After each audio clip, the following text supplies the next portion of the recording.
O presidente Luiz Inácio Lula da Silva sancionou parcialmente o projeto de reajuste salarial para servidores da Câmara, do Senado e também do Tribunal de Contas da União. O presidente vetou trechos que previam aumentos salariais graduais para os anos de 2027, 2028 e 2029. E o pagamento retroativo de despesas permanentes, além da criação de uma licença compensatória que poderia ser convertida em dinheiro, gerando valores que poderiam ultrapassar o teto salarial do serviço público.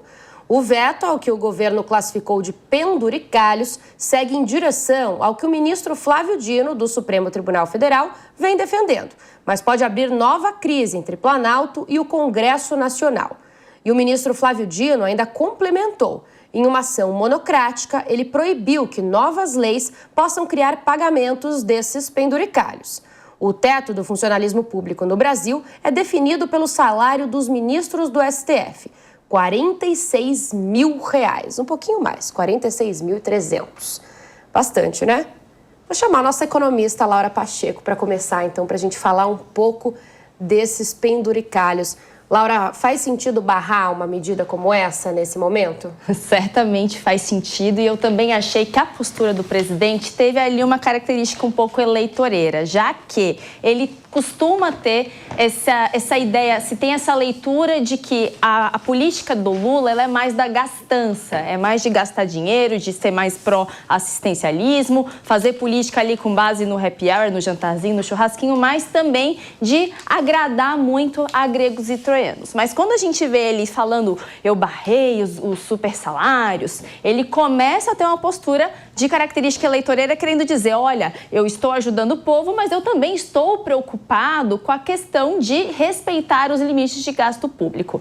É preciso também entender de que os penduricalhos, eles vão além do que é a parte ali do teto salarial, mas também é aqueles gastozinhos a mais, porque para o cidadão comum, salário líquido é líquido de imposto de renda, mas para alguns parece que salário líquido é porque daí também ele consegue ter a moradia, ter até os lazeres e viagens pagos ou ressarcidos através, aí de alguns reembolsos que estavam acontecendo ali. Só nos penduricalhos se estima de que, num ano, era pago ali cerca de 6 bilhões de reais.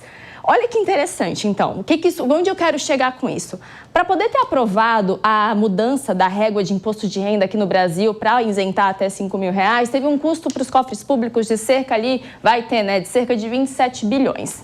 Se a gente considerar que 6 bilhões era em penduricalho, que isso equivale a quase que, vamos lá, um quarto desse valor que é para ter concedido esse benefício do imposto de renda, a gente consegue entender que, pera lá, se a gente não tivesse esses penduricalhos, talvez muito antes poderíamos ter aprovado ali que essa régua do imposto de renda poderia ter sido aumentada um pouco antes, não para 5 mil, mas talvez um pouco mais. Então, esses penduricalhos, gente, eles trazem ali um gasto que não necessariamente ele traz em contrapartida a serviço da população. E claro que, para mim, ao meu ver, isso ter vindo agora e o Lula ter se posicionado contra, tem um caráter eleitoreiro.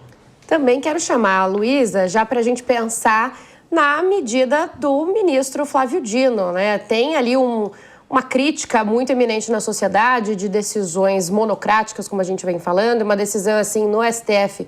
Pode ser complicada, Lu?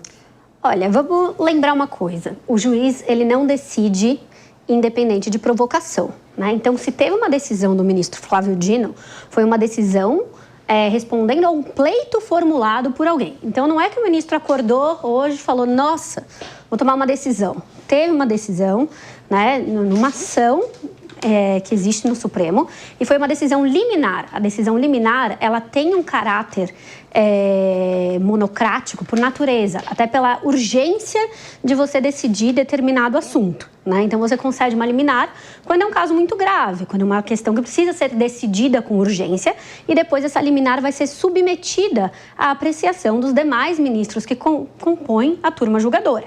Então, não é um julgamento definitivo, não é uma decisão com força de definitiva, é uma decisão liminar, mas é uma decisão importante, uma decisão que tem sido muito comentada, até porque, junto com essa questão do veto, o lado do Supremo Tribunal Federal que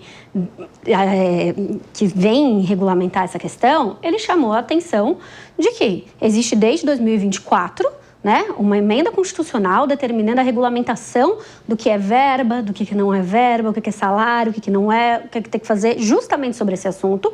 E a história não anda, não sai do lugar, não fica definido o que é A, o que é B, tudo vira penduricalho, né? E eles precisam tomar uma decisão.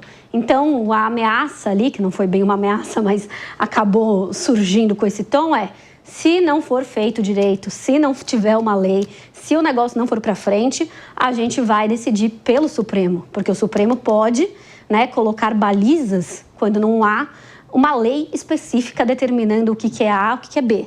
Então, embora seja uma decisão monocrática, que tenha mexido muito com os ânimos, vamos lembrar aqui que decisões são sempre provocadas. O ministro não decide de ofício em relação a isso. Ele não pode começar um processo do zero para isso, né? E é uma decisão liminar, que ainda vai ter que ser submetida a uma confirmação posterior. Ellen, também queria pensar em como é que isso reverbera na crise entre os poderes. A gente vem falando disso muito desde o ano passado. STF pode, aliás, Congresso pode se incomodar com a decisão do STF? Isso pode colocar um ingrediente a mais nessa crise? Uma pitadinha? Então, até se esperava de que talvez o veto do presidente Lula, né, em relação a supersalários ali do Legislativo e também do TCU pudesse gerar maior atrito junto com o Legislativo. Mas pelo que eu consegui apurar, não foi isso que aconteceu. Na verdade, os líderes das bancadas já estavam esperando pelo menos esse veto parcial da medida por causa da pressão pública e porque nós estamos num ano de eleição e é preciso o presidente Lula, no caso, fazer um aceno também para o mercado, dizendo que em algum momento, de alguma forma, em alguma medida, ele está preocupado também com as contas públicas, né? Então, isso foi entendido meio que como uma medida eleitoral que já era esperada. Por outro lado, uma outra leitura que está sendo feita também é que, ao fazer esse veto, o presidente Lula também sinaliza que o Legislativo, em algum momento, vai precisar fazer uma regulamentação dos reajustes de seus servidores, né?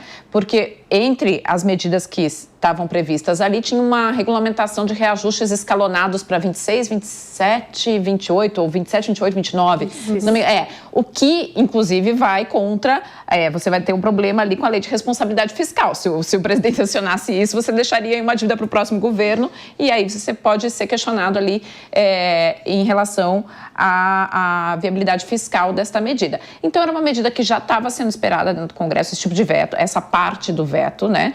Em relação às ações do STF, me parece que está tendo ali uma conversação mesmo entre os poderes. Tudo caminhando, pelo menos hoje, nesse momento, para que o Legislativo comece a pensar em uma regulamentação para reajustes dos poderes em geral e não ficar esta coisa que existe hoje, que é cada um por si, sendo que o judiciário ali tem seu orçamento próprio e decide tudo, daqui a pouco chega lá a Câmara e o Senado e resolve meia-noite de um dia que ninguém está acompanhando nada, fazer um reajuste que ninguém esperava. Então, parece que a pressão pública está fazendo algum tipo de efeito. Agora, a Luísa citou um ponto que até do meu editor-chefe, que o Diego Castro estava comentando no meu ouvido aqui, sussurrando. Luísa, sempre teve, como você disse também, já um limite pré-estabelecido. A gente que tenta burlar, a gente, não nós, né? Mas as pessoas que tentam burlar esse limite constantemente, né? O limite é sempre a questão do salário de um ministro do Supremo Tribunal Federal, né? Então, não poderia ser mais que aquilo. É que justamente existe ali aquela forma de você contornar esse limite constitucionalmente estabelecido e daquele jeitinho ali de é um reembolso aqui, é uma verba porque mora fora da cidade, é isso, é aquilo, de elevando e se criarem os super salários. Isso em todos os poderes, né? Vamos lembrar, não é apenas no poder legislativo. Isso precisa realmente ser regulamentado, porque é uma prática que já existe há bastante tempo, já é alvo de críticas há bastante tempo, né? E precisa mesmo ser dito, discutido, falado, ainda que seja, poxa, vamos ampliar o teto e colocar um limite fixo para isso, um limite fixo para esses chamados penduricalhos, né? Para esses extras. E realmente é um assunto que precisa ser debatido e falado, porque existe, faz parte da realidade e sempre estoura o teto constitucional.